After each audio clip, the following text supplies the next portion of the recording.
Guys, kain lang tayo ng ng bilo-bilo para tayo maging malakas. Umorder kami sa doon sa may yung mga sikat na mga lutuan ng mga kakanin dito. So nagustuhan namin dito, bilo-bilo. So napakasarap. Ito guys,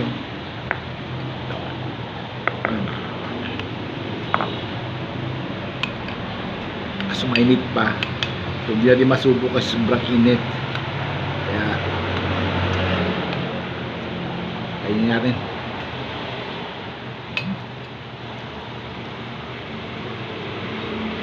Napapahawaw ka talaga dito guys, sobrang sarap talaga ng bilo-bilo kasi lahat kompleto sa halo. Andun langka kompleto, may bilo, meron siyang saging, lahat, ang dami siyang halo. Sobrang sarap. Okay guys, shout out nga pala dyan sa asawa ko dyan sa Negros, sa Kabangkalan, si Carolina Cabente. Shout out dyan sa kanyang mama, sa kanyang papa, sa lahat ng mga kamag-anak dyan. Shout out dyan sa Negros. Alam ko malapit na siya pa papuntang Palawan, so maghihintay pa rin dito ang pamilya niya dito sa Palawan.